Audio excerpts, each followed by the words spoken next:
Hello traders, hello YouTube, welcome everyone to yet another video here from TRADEPRO Academy, and welcome to our YouTube channel. So I hope everyone is having a great day, and we are going to continue with the futures education and talking about volume profiles and order flow.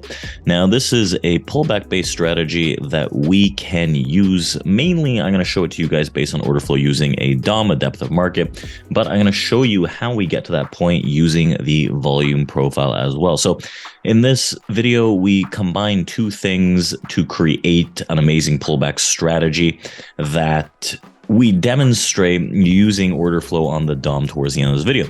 So if you guys are super excited about this and you're excited to learn more about order flow, how to read the DOM, hit that like button, hit that subscribe button, and ring that little bell to notify you when we do go live and when we drop videos like these. So let's jump right into this intro, and then we're going to get right to it.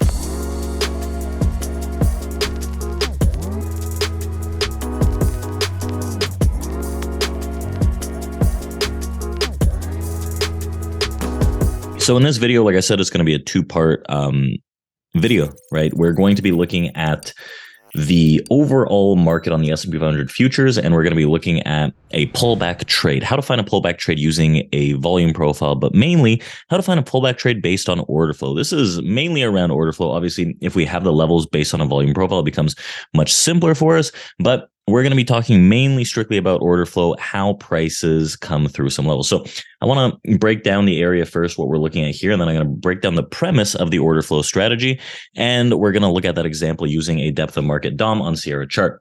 So we were using it on this day right here. This was Friday, February 23rd, I believe. So what had happened here on the market is we've entered into a distribution block, right? We've entered into this distribution block to the downside based on some PCE news, right? Hotter inflation print that came out pre-market. This is a pre-market move. You can see where this volume profile actually starts. So that is the current day session. So there's a very key level here. This area is between 62 and 63, let's say, maybe even 61 to 63. So we can't be super exact. I'm going to get a region where we're going to be interested in. Now, this area, what happens here is the first time we get a nice little double bounce from the area. What this tells us is we get a move from about 61 to 62 region all the way up the first time into the 72s, the second time into about 75s. So we're getting 10 to about 14-point moves on the upside from that area, right? This is a local low, right? This is going to be a local low in the market. Now you'll notice that based on the volume profile, based on this information, right, we have a ledge here, but this information comes out later naturally. So that's during the day. Right now, we're just looking at this local low realistically. This area also happens to be, if we zoom out, right, we have to understand where our volume profile areas are.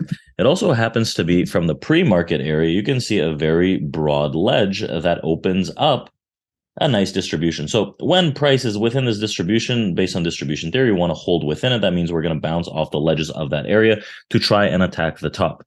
Now, there's even more to add to this. If we continue to zoom out on this profile, we will notice something very interesting in and around that same area. But we're going to have to zoom for a while, and we're going to see what we get, right? We're coming into the area, and boom, right here at the end of January, what had happened was a massive rebid off of the area, right? From the 63, 62, we had a massive rebid that rallied over 200 points. So it's very important to know where these distributions come from and where these areas come from to understand what the structural perspective of these moves is. So naturally, the first test that area, you had very strong buyers that came into that point the first time around. So based on what we understand, we were expecting to see the heavier bounce that came, which we saw this local bottom that shared about 10 to 15 points with us here pre-market. What that means on a structural perspective is that when you break this area, what happens is you get a sell stop run. Right. So when you break these lows, theoretically, the pullback is the break and retest of a low so you can continue to move to the downside, which is exactly this trade that we're going to be showing you and looking at. What happens here on a structural perspective, all the way back then, you had some stops laid out. You have some stops here twice So you've accumulated a decent bit of stops under this area, right? All of those longs that got in long at 63 the last time around, end of January, right, about 30 days ago, they're probably out for a decent bit of profit. But that doesn't mean that this isn't a key area that we have to take note of, right? So the break and retest of this area, this is what we're looking for, and we're trying to manage where those stops are. Now, a very interesting thing happens on the DOM when that happens. When you flush this area and you flush this low, what you're going to see is large market sell orders that hit the book, right? If you take a look at the bid and ask profile that we're going to be talking about, you can see it's the profile where you have the ask and the bid volume split in two, and the bid gets very thick in and around this like 61, 63 area, meaning that there's a lot of market sell in and around that region. The basis of the pullback is not only understanding it from a structural perspective, but it's hunting where there's large market orders that go huge market sell through these key areas, because the pullbacks into those key areas are going to be expected to hold as sellers, right? Those are going to be expected to hold as a pullback. So that's exactly what we're going to explain throughout this video. And if you zoom in, you can see we were eyeballing the 61 to 63 region exactly because of that. And also we'll be talking about the volume profile on the DOM. The high of this move was about 65. So if we're trying to sell 63, 64 regions, 63s or so, you're still taking a bit of heat realistically, but that's the thought process that we're going through. We want to see if we can get the break and a retest of that region based on the large sellers. It's not always going to be picture perfect, but why don't we take a look at the DOM and what that has to show us? So let's jump right into that. So here's our example that we have, and as you'll notice, it's a little shaded out, but you can see where there's a divot in the volume profile, right, where we stick out exactly. And that divot, it's a low volume area between about 60 all the way up into 63 or so. 63 is the top of that ledge. So you start moving back above 59 where there's not really that much sell volume. Remember, the prior low from the move was around 63, so that's where that massive ledge comes from. So I want to see price getting into that 63 where we stall price from getting back into the distribution block to the upside here on this replay. And I want to see the reoffer come into that area, because what had happened originally was that was the low, right? You can see those big bids that come into the shape of a blue marker that comes in horizontally right around that 60, right? That was a big bid, and when that big bid gets absorbed, that's a big market sell. So that means into that area, you can see right now at 61, there is imbalanced on the bid and ask profile. There is imbalanced sell side, right?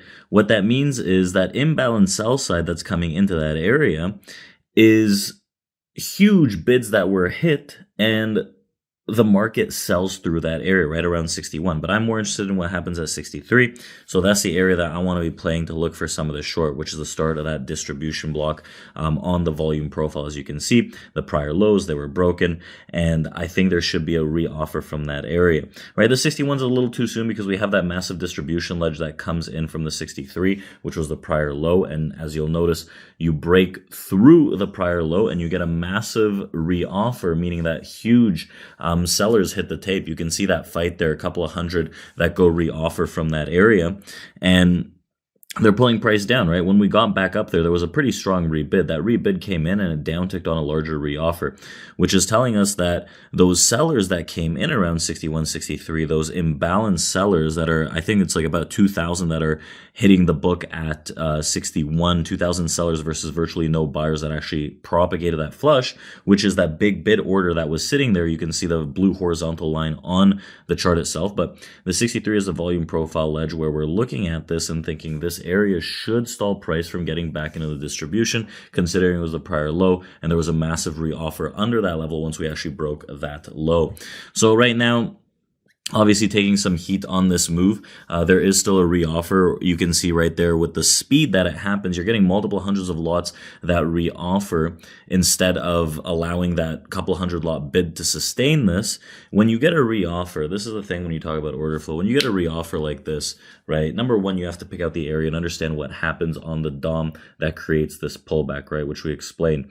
Once we came into the 63 was an area that held time and time again, right? It held for 10 to 15 points on a decent rebid. Once we flushed that area, we had a huge offer that actually pushed through that area. That big offer went sell side on the bid and ask profile. Those red columns on the most right of the DOM, they lit up heavier than the overall blue side. Also, the middle columns, the market orders that you guys can see, were areas that went on large red numbers, triple digit numbers that continued to print lower and lower and lower, which sustained what we call a re-offer in the market. So when price comes back into those areas where you originally saw that reoffer, what you're looking for in that case is going to be a sustained reoffer on the sell side, which would mean that when we get back to those areas, you want to see those big red numbers in the middle two columns light up large and with speed push the market lower, as we just saw. Because the market and order flow, there's two things that you have to take into consideration. How the bid and ask react with one another, how market buyers and market sellers react with one another, which are the two middle columns, right? And the speed at which they react. Because, for example, when we get back up into that area, they go bid, bid, bid, rebid, which is on the blue column when they hit, or when they lift offers, I should say. And those are rebids. Those are rebids because they add larger quantities the higher it goes, right? They'll keep buying and buying. Now, at some point, they meet a threshold of sellers, which is the reoffer side. When those sellers reoffer and they fight against the large bids that came in, right? The large sellers that came in, you want to see how they react, right? Do they allow the uptick, which would be a little more bullish of a scenario, or do they get a downtick right away with speed, meaning the bear scenario? In this case, what we saw, we had a push above the 63, right? Pretty violent, nice rebid, but right away within milliseconds, as we were clicking to get into the sell side, you got a huge offer that actually flushed it back down, allowed it to bid, flushed it back down again with speed and velocity. So if you missed that, go replay that part of this video and you'll see the speed that these larger sellers come in with multiple hundreds of lots of contracts that are fighting the reactive buy, and those are getting reoffered and reoffered, right? On this whole wave down, you've consistently seen larger sellers continue to downtick and try to push this market on stronger buyers that are getting pushed aside. They're getting downticked and reoffered on whatever buyers come in and try to push this thing back up, leading us to believe that this is more of a bearish DOM, so it's more of a pullback into that 63, right? We explained why the 63 was a core region that we were looking at. Now we just needed to see the confirmation of the DOM shape up. So remember, we were looking at those areas when we talked about the break and retest of a level. That's just a structural concept that everyone should understand. And then you have to look at how that level actually breaks, right? Where are the offers, where the big sellers come in, and where are the ledges on the volume profile that make sense to us. Because a lot of big sellers came in at 61, 62. But the ledge on the volume profile that made the most sense to us was around 63-ish, 63.5. So that's the area we want to kind of gravitate towards. Because if we went with the 61, you saw in the volume profile it was a very thin area of volume where price would pass through easily to get to about 63. Even though there was very large sellers there, it was a very low volume area that allowed imbalance to flow. So that's something that we do have to understand. So we picked that area out, and then we're just waiting to see if they can reoffer that area on an aggressive reoffer and push aside the bids that were trying to come up and try to push this area aside to the upside.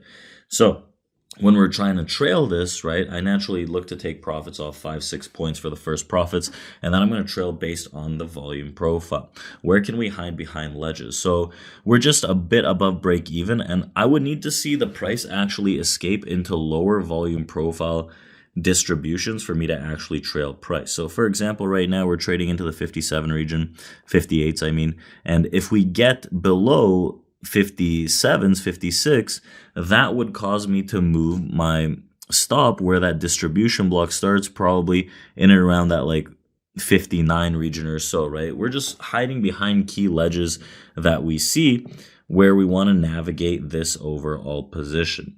So with that being said, right, we're targeting realistically the downside into a huge area where there was a massive rebid and some stuck shorts, and I think that area breaks because there's a very key level that sits at that 50. There's a lot of bids that are sitting there. They're arresting orders, right? They're not very important until they actually react, but that's a topic for another video at another time. But Until then, I really hope you enjoyed this pullback strategy based on order flow. I hope you understand it. If you have any questions based on that, please feel free to drop them down below. This is a perfect time to plug the new futures course that has come out, right? And it is all about futures order flow and volume profiles. Learn all of these tips and tricks and how to actually navigate the market using a volume profile and order flow, how to read order flow correctly. And these are the two main topics that every futures trader needs to know. These are two main things. If you master, I believe that you can trade futures to a higher degree of confidence and success realistically. It's the only thing that you need. You don't need fancy indicators, don't need fancy tools. And it's been years and years of me drilling down different strategies and different things to realize that we have to go back to basics, and this is where we're at. And it works very, very well. So give that a try. We've made so many videos on volume profile and order flow that you can gain a lot of knowledge just through our YouTube channel. So enough of that. Looking back at this strategy, realistically, those are the targets. This is just a replay on a demo account, so there's no point in me just moving the stops or whatever. I just wanted to show you guys how we utilize this and how we read the order flow after we've identified the level and why this should work theoretically based on structure, based on volume profiles and order flow. So let's dive right into this outro. Thank you for watching, guys. So I really hope you guys enjoyed that video. We broke down the DOM, we broke down the trade, we broke down why we were looking at that as a break and retest on a structural and volume profile perspective. And we got a lot of information from the DOM. So if you really enjoyed these DOM videos, we got that great pullback strategy. That's exactly what we look for in pullbacks. You can use that for bullish moves as well. And if you really enjoyed that, drop a comment down below. Have you learned a lot about the DOM from us? If so, come check us out at TRADEPRO Academy and you'll learn a lot more. So drop a comment down below, hit that like button, hit that subscribe button, and we'll see you for our next futures video. So thank you for watching, and we'll be back soon.